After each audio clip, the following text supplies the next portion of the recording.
Bien, je suis Renaud Bétain. Vous pouvez m'appeler Patrick. Non, rien contre les Patrick. Vraiment, mon père s'appelle Patrick. Tout bon, c'est parfait. Et donc, bienvenue sur cet atelier. Donc, l'idée, c'est qu'il y ait de l'interaction et du rythme. Donc, je suis vice-président de l'Action Climat de SWIP, qui est un logiciel de pilotage carbone et ESG. Ça mesure bien et ça réduit bien. Enfin, c'est vous qui allez réduire surtout. Mais ça vous aide à bien réduire et ça vous aide à bien mettre les données au bon endroit dans toute cette histoire de reporting. On va pas perdre plus de temps. Je voudrais vous parler en fait du rôle des cadres dirigeants.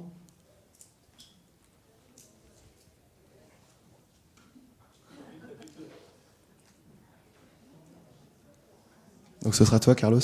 Merci. Merci à Carlos et à toute l'équipe SWIP pour cet atelier. Je vais fermer un peu.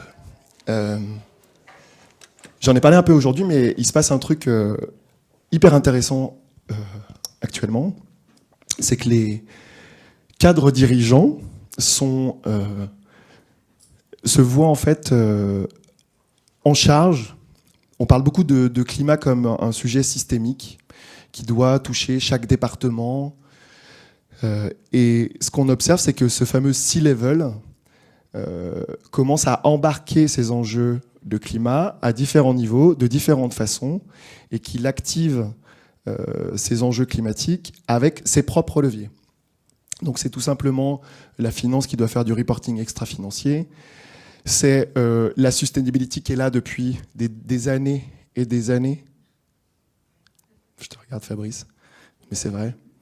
Et qui doit se muer en véritable chef d'orchestre pour déléguer, pour parler le même langage avec tout le monde. C'est le CPO qui doit mobiliser ses milliers de fournisseurs. Et puis même la com qui doit éviter les shitstorms dont on parle. Vous savez, tout ce qui est zéro quelque chose. Donc en fait, ce qu'on observe, c'est que l'opérationnalisation... Ah, j'ai mon chauffeur de salle qui arrive. Ouais, je viens par là. L'opérationnalisation de l'action se fait en fait par les têtes des décideurs et c'est tout à fait nouveau. Et donc il y a vraiment un sujet de gouvernance, c'est-à-dire tout le monde va dans le même sens. Normalement, si les CSO ont bien fait leur boulot, ça part du haut, ok. Et donc cette fois, je vais pouvoir par capillarité, mais vous comprendrez mieux pourquoi je dis capillarité. Chaque C-level vraiment est engagé à son niveau dans l'action climat et demain plus largement ESG. Ok, c'est ça qui est en train de se passer aujourd'hui et c'est littéralement passionnant. Donc, ce qu'on propose, c'est de jouer avec nos 3 cadres dirigeants à une famille en or.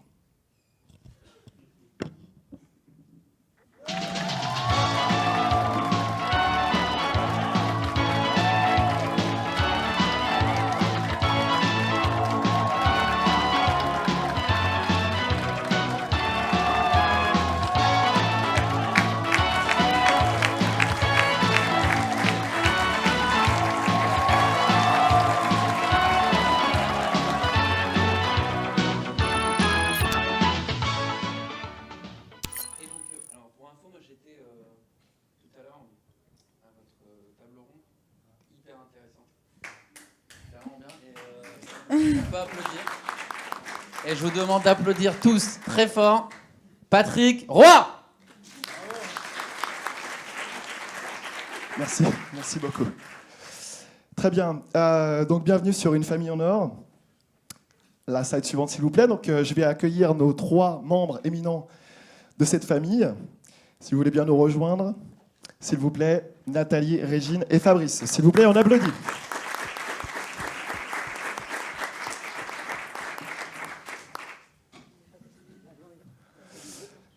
Merci, donc on va commencer... Ah non. On va commencer avec Régine. Donc Régine, vous êtes l'éclectique de la famille. Vous avez un parcours riche et complet. Vous avez travaillé dans l'agroalimentaire, les assurances, Avant de vous tourner vers la cosmétique, Mars, Danone, vous avez passé 18 ans. Et en 2009, vous rejoignez AXA en tant que CPO. C'est bien vrai? Ouais. Et là, c'est le coup de cœur. Transformation des achats, échange avec les filiales. Vous tombez amoureuse. Et puis L'Oréal, il y a 10 ans, où vous prenez la responsabilité des achats. Et aujourd'hui, Régine, vous êtes directrice de la finance durable.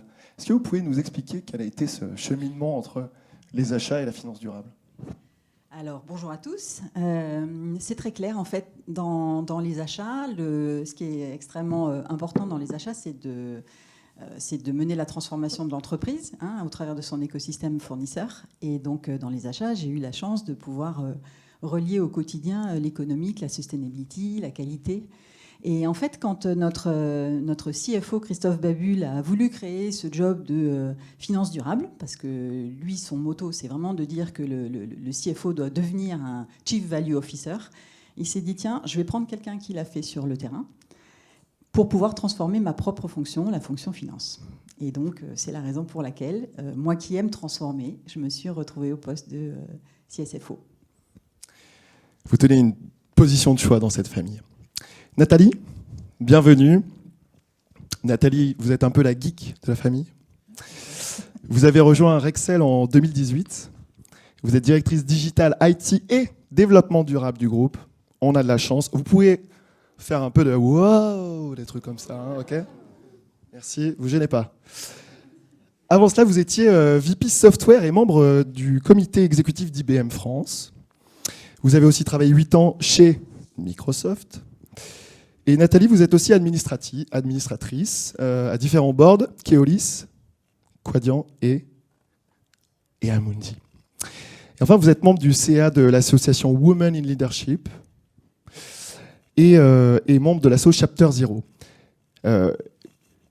Nathalie, IT et développement durable, c'est quoi cette histoire? Alors en fait, c'est parce que j'en avais envie d'abord. C'est une première bonne raison. Parce que chez Rexel, donc, on fait de la distribution de matériel électrique. Donc on est quand même un peu au cœur du dispositif. Et ça a démarré, c'est devenu assez évident pour moi, à suite d'une interaction avec des clients qui devaient répondre à des appels d'offres, notamment dans le cas des projets des JO 2024, et qui avaient vraiment besoin d'avoir de l'information sur l'empreinte carbone des produits qu'ils nous achetaient.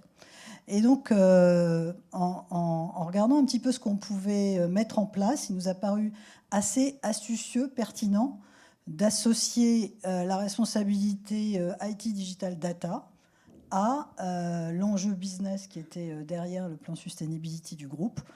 On a parlé de Women Leadership, je suis aussi très investie depuis de longue date sur le sujet de la place des femmes dans la vie économique en général. Et plus l'envie que j'avais de monter ça. Puis finalement, une transformation digitale ou une transformation d'un groupe pour qu'il embarque, comme vous l'avez décrit tout à l'heure, les enjeux de sustainability, c'est finalement, ça relève un peu du même processus d'engagement transverse. Donc tout ça réuni, voilà. Je me suis dit, j'y vais et je ne regrette pas. Vous ferez probablement partie de la famille Sweep, un de ces quatre. Ouais, pourquoi pas. Moi, je n'avais pas prévu tout de suite, mais bon, on peut en parler. Et Fabrice Bonifay, le sportif de la famille, ingénieur du Conservatoire des Arts et Métiers. Vous enseignez ou pas à Paris-Dauphine? Encore. Vous êtes directeur développement durable, qualité, sécurité, environnement de Bouygues, du groupe. Des projets transverses, la stratégie, l'énergie, le carbone, la ville durable, les achats responsables. Vous assurez le reporting extra-financier, bref, tout ce qui va bien au CSO. Et vous êtes aussi président du C3D et porteur de quelque chose d'hyper important, de l'entreprise contributive avec Céline. Et je renvoie vers le blog. Normalement, ça doit s'inscrire en bas de votre écran. Vous êtes comme à la télé, hein. Je vous le redis. Et vous êtes un marathonien.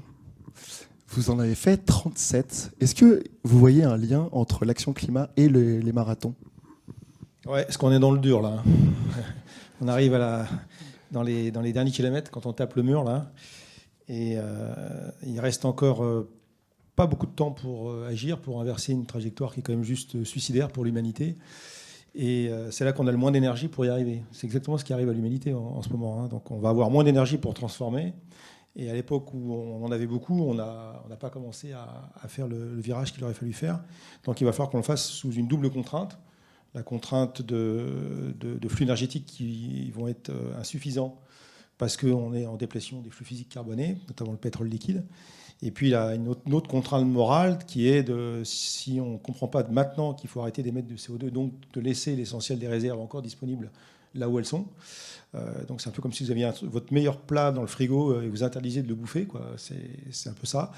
Si on résiste pas à ça, on va conduire l'humanité à la catastrophe et les générations futures, c'est-à-dire nous et puis nos enfants, à une vie qui va être peu enviable dans les années qui viennent. Tout ça par l'irresponsabilité de nos décideurs économiques et politiques. Parce qu'il faut qu'on arrive à leur faire comprendre que les récits qu'ils nous servent là, depuis des années de la croissance infinie, nous avons de fines ressources, c'est pas possible mathématiquement. Il ne faut pas avoir fait Polytechnique pour comprendre ça. Qu'on doit inventer donc un nouveau modèle de société du vivre ensemble basé sur le respect des limites planétaires. J'en ai écrit un livre. Et qu'il est possible de vivre heureux, très heureux même, sans pour autant avoir autant de biens matériels que l'on a aujourd'hui, et que le travailler plus pour gagner plus, toutes ces conneries, c'est pas ça qui rend heureux les gens en fait en réalité. Donc en fait, qu'est-ce qu'on veut ? Qu'est-ce qu'on veut faire advenir de notre société ? Comment on veut faire fonctionner nos entreprises ? Quel est le nouveau récit qu'on va raconter aux actionnaires ? Parce que de toute façon, on ne va pas gagner plus d'argent dans les années qui viennent, c'est une évidence. On va en gagner de moins en moins. Quels sont les business essentiels et quels sont ceux qu'il va falloir faire décroître et même faire disparaître ? Parce que rien n'est moins efficace que de vouloir rendre plus efficace justement des trucs qui ne devraient plus exister. Et donc, pour ça, on a besoin d'avoir des logiciels comme Sweep, là, qui vont nous permettre de mesurer nos trajectoires. Parce qu'en fait, l'essentiel dans cette histoire, c'est pas la déclaration d'intention. C'est comment on mesure la décroissance. Et comment on reste vivant. Donc voilà, donc il y a une grosse analogie entre mon business et le marathon, ça c'est sûr. Maintenant, il y en a qui meurent à l'arrivée du marathon, hein, donc j'espère que ça ne sera pas le cas. Sur les genoux, en tout cas. Rappelez-vous l'histoire de Philippides. Hein, il en est mort quand il a annoncé son message. Donc on va essayer de ne pas en mourir et donc de rassembler nos dernières forces pour essayer de faire un truc utile. Pas simple, les repas de famille en famille. C'est-à-dire le repas du soir. Mais c'est super fun, en fait. C'est comme, en fait, on veut faire passer ceux qui prônent la sobriété pour des méchants trotskistes ou des amish ou des trucs comme ça. C'est tout le contraire. Hein.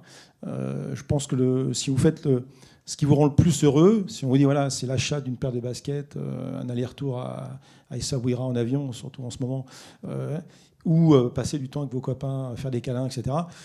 Il y en a un, ça coûte de l'argent et ça émet du CO2. L'autre, ça coûte rien et c'est ça qui rend heureux. Ben, il faut aller vers ça. Hein. Grosse session de câlins après cette conférence. Enfin, cette conférence.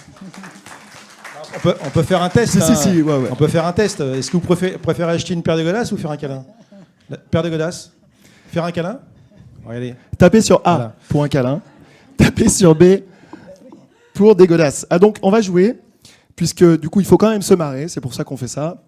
Mais avant tout, je vous propose de découvrir ce que notre partenaire a à nous offrir.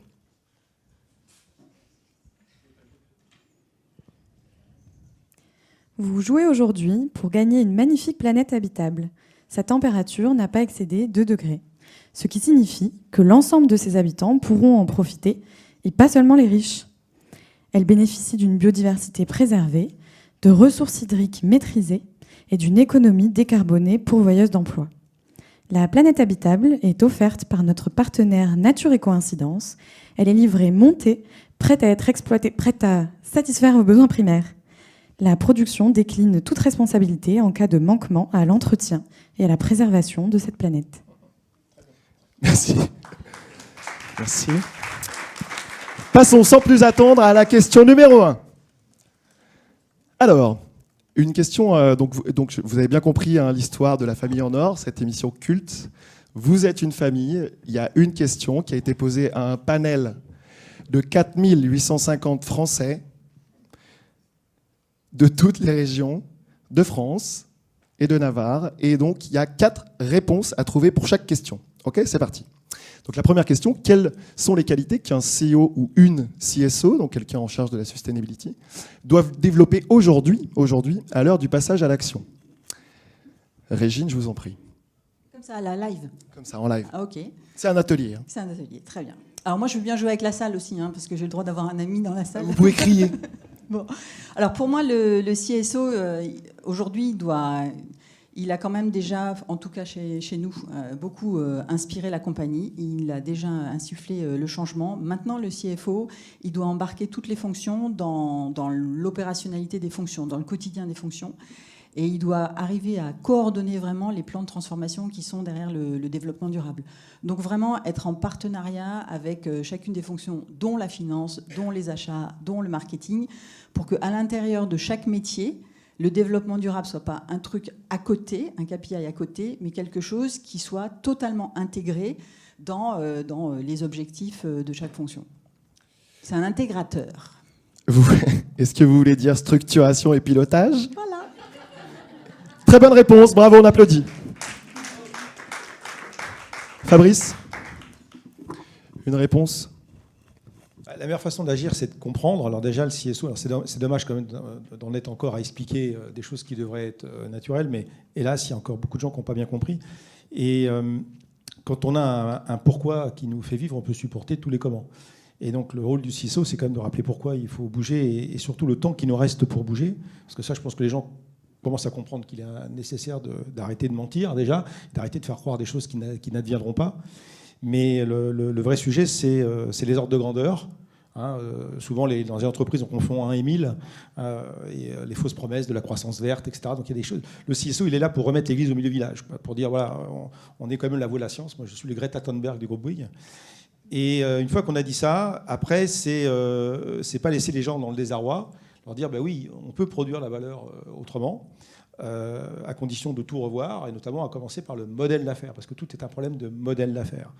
Et dis-moi comment tu crées la valeur, et je te dirai qui tu es. Une fois qu'on a résolu le problème de la raison d'être, hein, parce que si je rappelle, hein, si je fabrique des choses qui ne devraient plus exister, c'est même pas la raison d'être, c'est carrément l'autorisation d'exister, hein, qui est en cause. Et donc le CSO, il est là pour apporter des méthodes, parce qu'un but sans méthode, c'est un non-sens. Donc une fois que les gens ont à peu près compris, et on est à peu près à ce stade-là dans beaucoup d'entreprises, la première question que posent les patrons, c'est ok, bon, on a compris, c'est grave ce qui se passe là, et c'est vrai, c'est extrêmement grave parce que c'est quasiment existentiel. La question qu'ils posent derrière, c'est alors on fait comment? On fait comment? Et là, il faut apporter une méthode parce qu'on fait pas mûrir on dit chez vous qu'on ne fait pas mûrir une tomate avec un chalumeau. Hein. Hélas, on n'a pas beaucoup de temps, mais malgré tout, pour transformer un modèle d'affaires, c'est pas si simple parce qu'il y a de la régulation, parce qu'il y a des clients qui n'ont pas forcément le même niveau de maturité, il y a des collaborateurs qui ne sont pas formés, il y a une supply chain qui n'est pas forcément alignée. Donc il faut une méthode. Et sans méthode, on n'y arrive pas. Donc je ne sais pas si c'est la bonne réponse, en tout cas c'est ma réponse, Jean-Pierre. Méthodique et facilitateur, c'est une des qualités nécessaires au CSO à l'heure du passage à l'action. Bravo. Nathalie? Alors moi, je suis la troisième, donc c'est évidemment pas le rôle le plus facile, mais ce que je rajouterais à ce qu'ont dit les deux membres de ma famille, là, je pense qu'il faut qu'ils mesurent. Ça me paraît important parce qu'il faut que tout le monde comprenne et le même thermomètre pour essayer d'être en phase avec ce qui progresse pas et les zones de risque. Et il faut aussi qu'ils trouvent le moyen de développer des relais. Parce que souvent, dans de très grandes entreprises, en fait, qui sont sur de multiples géographies, qui ne sont pas exposées. Tu as parlé de formation, je pense qu'il y a un sujet de formation, mais au-delà de ça, trouver des relais qui peuvent activer des plans d'action, parce qu'en fait, il faut quand même activer les choses de façon assez granulaire. Et donc, je pense que... Avoir un pouvoir de conviction. De conviction, absolument. C'est une très bonne réponse. Voilà. Merci Nathalie. Il me reste une réponse qui a été donnée, et il faut la trouver. Si je vous dis CSRD. Ouais, mais c'est pas tout de suite, c'est bientôt. Là, il faut se préparer, là. Hein. Donc, la réponse a été donnée. Le pouvoir d'anticipation, la capacité d'anticipation, en effet. Merci beaucoup, merci public. Merci. Merci pour votre tolérance. Je vous propose, le temps file, j'ai l'impression. Et donc, on pourrait passer à la deuxième question. Donc, vous avez le résultat des votes. Cette deuxième question, elle porte sur la data, la donnée qui est vraiment importante pour le pilotage d'une entreprise en matière de ESG. Mais pourquoi ça? Nathalie, une réponse? Alors, la donnée est assez fondamentale parce que ça permet de fiabiliser et que personne ne puisse dire non, c'est pas la vérité. Il faut vraiment que ça donc ce soit un point d'ancrage pour faciliter la prise de décision et installer de nouveaux indicateurs de mesure qui soient compris de tous et qui puissent aller jusqu'à des indicateurs de mesure qui rentrent dans les bonus des patrons, ça aide aussi ça. Enfin voilà. Donc je dirais que si je devais, il y a d'autres éléments, mais ça c'est pour moi le plus. En effet, elle facilite la prise de décision en fiabilisant cette prise de décision. Bravo, bravo. On fait le match retour, Fabrice. Pourquoi la data est si importante? Alors oui, la phrase classique, là, c'est qu'il n'y a pas de progrès sans mesure. Ouais. On est d'accord là-dessus. Mais moi, je dirais, pour aller au-delà de cette évidence, c'est la comparabilité. Oui. Depuis toujours, les entreprises, un peu comme les petits garçons, ils essayent de faire pipi plus loin que l'autre. Et dans le domaine de l'ESG, comme il n'y avait pas de data fiable, on ne pouvait pas comparer les entreprises sur leur performance ESG. Et quand on sait que maintenant, c'est la performance ESG qui va conditionner la performance financière, c'est bien qu'on puisse quand même pouvoir comparer les performances ESG des entreprises. Donc, comparer à condition que les données soient fiables, bien entendu, parce que sinon, on va comparer à n'importe quoi. Mais là, il faut faire preuve d'humilité quand même, parce qu'autant sur la partie financière, il y a plusieurs siècles d'itération et de fiabilisation des systèmes comptables, autant dans la donnée ESG, et notamment dans les données carbone, le temps qu'on arrive au même niveau de fiabilité, il faudra quand même un petit peu de temps, parce qu'en fait, les bilans carbone, ils sont faux quand même, globalement, plus ou moins faux, mais enfin, ils seront faux, ils seront encore faux un paquet de temps, pour tout un tas de raisons que vous pouvez facilement imaginer, mais n'empêche que, notamment sur les scopes 1 et 2, là, on doit pouvoir quand même avoir des mesures de comparaison plus fiables. Et ça commencera à donner le début du commencement des entreprises qui font le job et celles qui continuent de faire semblant. Donc pour ça, je pense qu'une bonne donnée, c'est important pour mieux se comparer. Elle offre en effet de nouveaux indicateurs de performance qui permettent cette mesure granulaire est comparable avec d'autres. Merci de préciser qu'on ne compare pas plusieurs bilans carbone, mais plutôt le résultat des bilans carbone. Je précise aussi que ma fille fait pipi plus loin que les garçons. Voilà. Et puisqu'on est sur la famille. Il reste une réponse. Régine, l'avez-vous? Je ne sais pas. Sur la donnée. En tout cas, sur la donnée, moi je pense que ce qui est très très important, c'est aussi que ça aide à prioriser le travail des équipes en fonction de l'impact.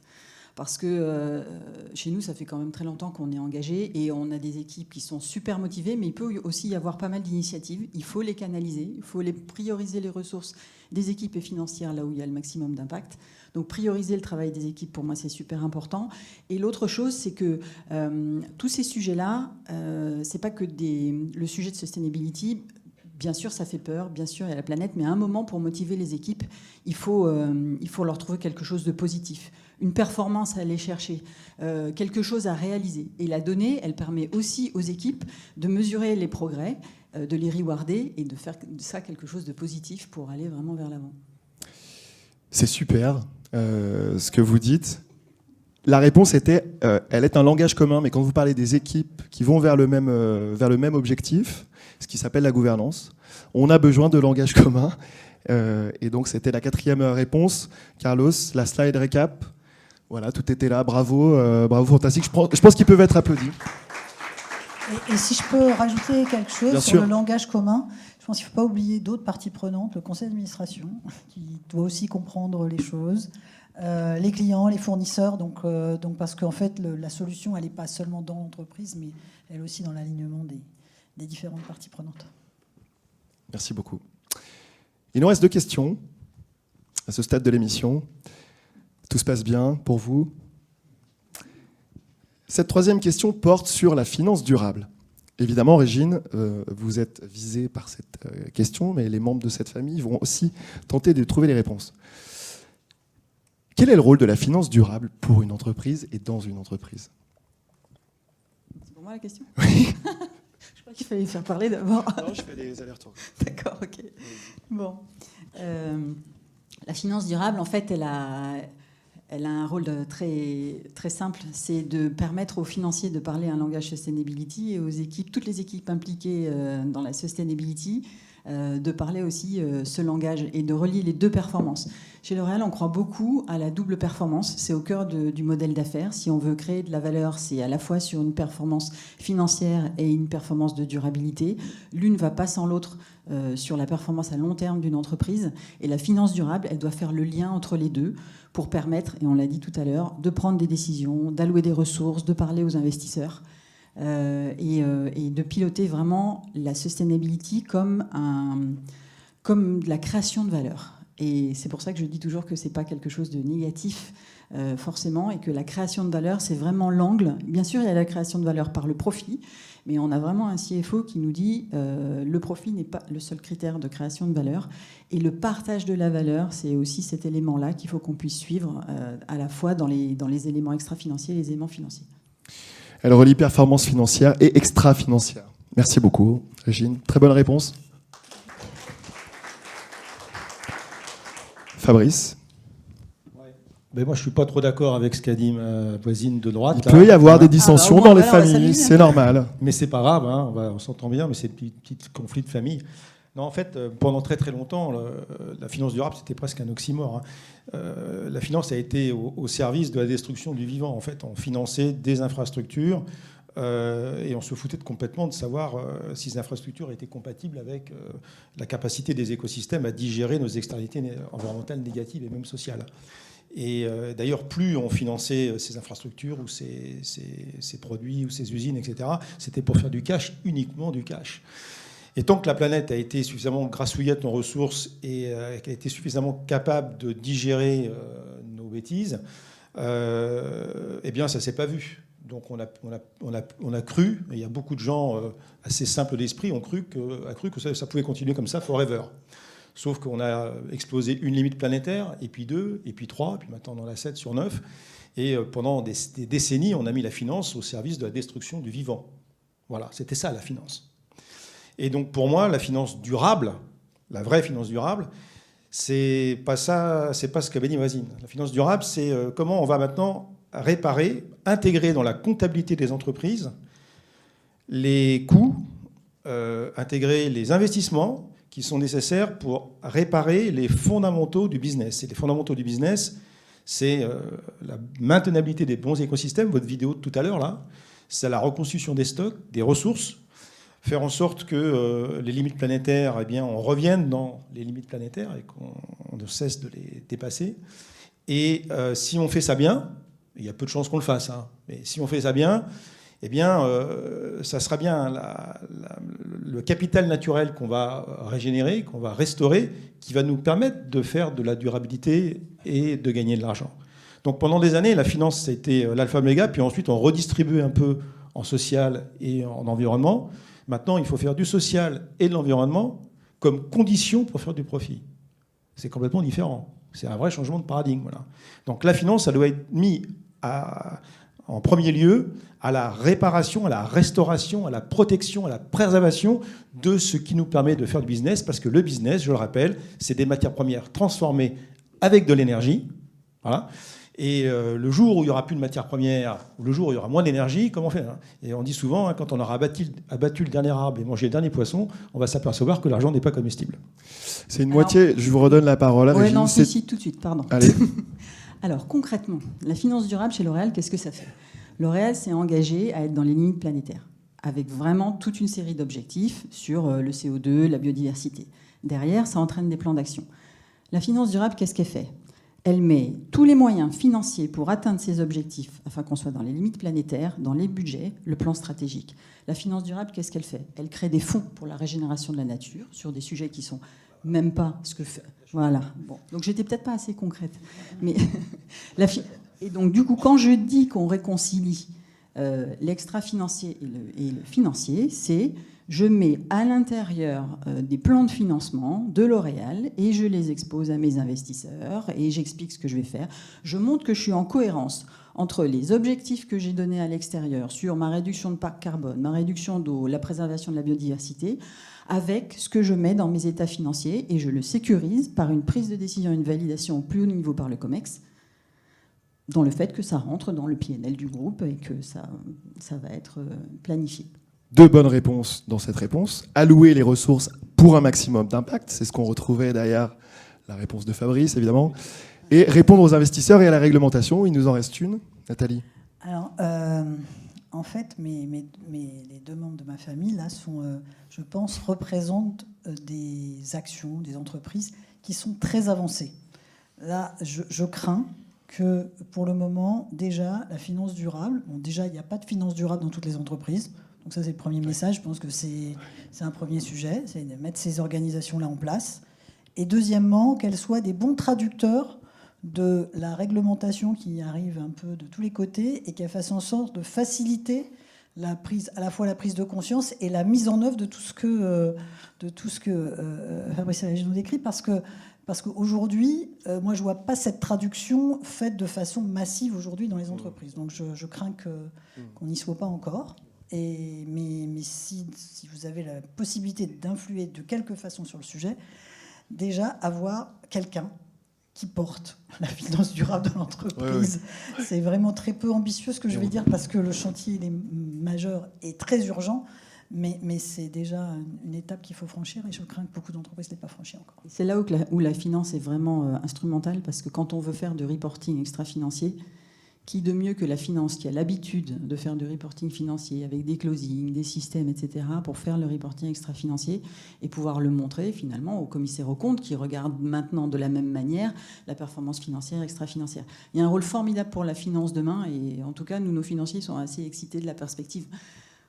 On est au cœur du titre de l'atelier. Vous n'êtes pas venu pour rien. Et donc, merci Carlos pour la slide. Et effectivement, on avait embarqué l'écosystème financier en entier dans la transition. Et on a une quatrième question bonus sur les achats. Et donc le CPO ou la CPO que vous étiez, Régine. Comment engager les fournisseurs ? Je ne vous fais pas de dessin. Hein, on peut passer à l'étape d'après, c'est-à-dire comment j'engage. Je vous fais le pourquoi, c'est bon. Comment je les engage ? Quelle réponse donneriez-vous à cette question ? Nathalie. Je dirais ce qu'on fait, puisque comme on fait de la distribution, on a effectivement beaucoup de fournisseurs. Premièrement, on s'est tous mis d'accord sur une charte, et on leur fait signer une charte. Alors ça peut paraître très peu ambitieux, mais au moins on est d'accord sur l'objectif qu'on se fixe ensemble. Et je reviens à la donnée. On travaille vraiment avec eux pour collecter de la donnée, là encore une fois, pour être... si on ne veut pas tomber dans le greenwashing et qu'on veut être en capacité de dire voilà, je fais la promotion de telles offres parce qu'elles répondent à un certain nombre de critères qui correspondent effectivement à des critères vertueux en termes de pas tout cramer, quoi. Surtout quand on fait encore une fois, quand on est acteur de l'électrification ou de la décarbonation d'un certain nombre de processus énergétiques. Qu'est-ce qu'on fait pour favoriser les uns et les autres ? Ça passe par la donnée. Donc on travaille beaucoup sur la collecte d'informations qui nous permettent d'être sélectifs et d'être engagés dans ce processus. C'est 2 des 4 réponses. Incroyable.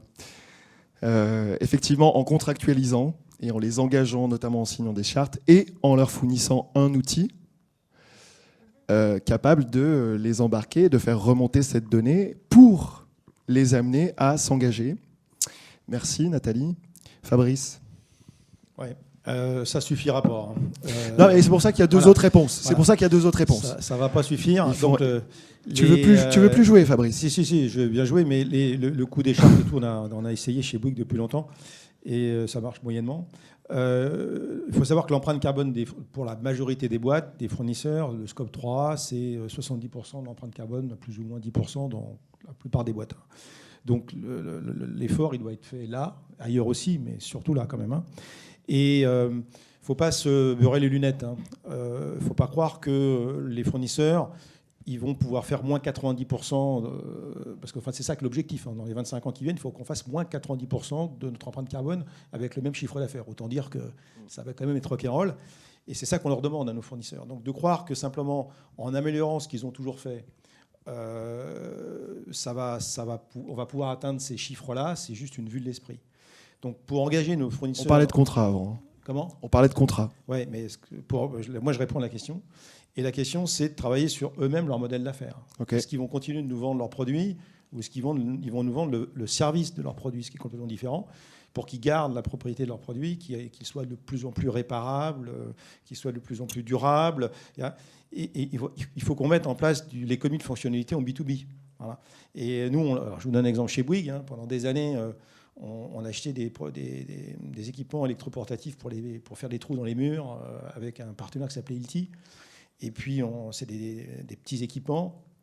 Et ces petits équipements, d'abord, ils se faisaient voler, ça se cassait facilement, on n'avait jamais les bonnes pièces détachées, etc. Puis au bout d'un moment, on a mis un coup de sifflet à roulette, on a dit, bon, à Hilti, on ne veut plus vous acheter ces trucs-là parce qu'on en achète des quantités industrielles. Eh bien, pour chaque chantier, on va vous définir la liste de ce qu'on veut. Vous allez vous-même nous apporter le matos, vous allez expliquer à ceux qui vont l'utiliser, donc les ouvriers, vous allez amener les consommables avec, et puis après, vous allez revenir chercher le matériel à la fin du chantier. Vous allez récupérer le feedback des ouvriers qui ont utilisé le matériel, qui vont vous dire, voilà, ça a été, ça n'a pas été, pour que vous puissiez améliorer en continu votre truc, mais vous gardez votre matos. On va vous le louer. Non seulement on a fait des économies mais monstrueuses sur ces équipements-là, mais ça a aidé notre fournisseur à améliorer la sécurité, à améliorer le confort d'usage.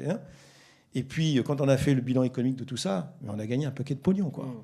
Donc c'est bien la preuve que pour engager nos fournisseurs, c'est pas simplement le travail qu'ils vont faire eux-mêmes sur leurs produits, c'est le travail qu'on va faire avec eux sur le modèle économique. C'est ma réponse, Jean-Pierre. En exigeant. Merci beaucoup. Merci beaucoup, Fabrice. Régine, vous êtes la star de la famille en matière d'achat. Qu'est-ce que vous répondriez à cette question ? Moi, ce que je veux dire, c'est que de notre expérience, les fournisseurs sont extrêmement preneurs de nous suivre. Et on est plutôt dans le comment. Donc, qu'est-ce qu'ils attendent de nous ? Déjà qu'on partage le savoir-faire technologique sur l'éco-conception, par exemple. Travailler ensemble à inventer des nouvelles solutions. Ça, vraiment, c'est hyper important de le faire avec eux. Quitte aussi à créer des alliances, parce qu'on sait qu'on pourra bouger certains écosystèmes fournisseurs que si plusieurs des clients... C'est une bonne réponse, Régine. Très bonne réponse. Que si on est plusieurs, il ne faut pas qu'ils soient écartelés entre leurs clients. Ensuite, il faut que vraiment on donne les marchés à ceux qui sont les plus vertueux et qu'ils le sentent. Bon, et la dernière chose, c'est qu'il faut qu'on les aide à financer cette transition, parce qu'on sait bien qu'il y a des dodanes à passer. Et donc, dans les modèles de financement, il y a des modèles de financement classiques à l'intérieur du prix pièce de ce qu'on achète, mais il y a aussi des partenariats beaucoup plus long terme. Nous, vous achetez nos beaux flacons de parfum. Les verriers qui font ces flacons de parfum, c'est souvent des entreprises qui sont familiales. Ce sont des énormes investissements. Si jamais on ne leur donne pas la visibilité sur les volumes qu'ils vont avoir, et si on ne les aide pas parfois à payer les investissements industriels que va nécessiter cette transformation, ça n'ira pas. Et on réfléchit aussi à des modèles de financement plus avec les partenaires financiers pour les aider à faire cette transformation. Il y a plein de solutions, à la fois économiques, technologiques et surtout de partenariat. Et qu'est-ce que vous pensez de cette dernière réponse qui nous a été donnée par ce panel de 4802 Français et Françaises sur la formation des acheteurs aux enjeux climatiques ? Vous approuvez ? Très important. Très bien, on arrive au bout de l'émission.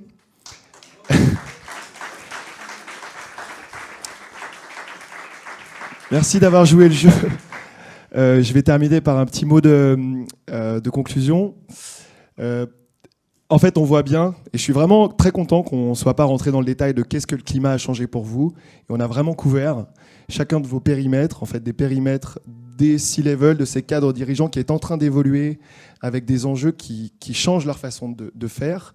Et il faut s'appuyer absolument, et on a vraiment beaucoup de chance. Je veux qu'on les applaudisse encore, s'il vous plaît.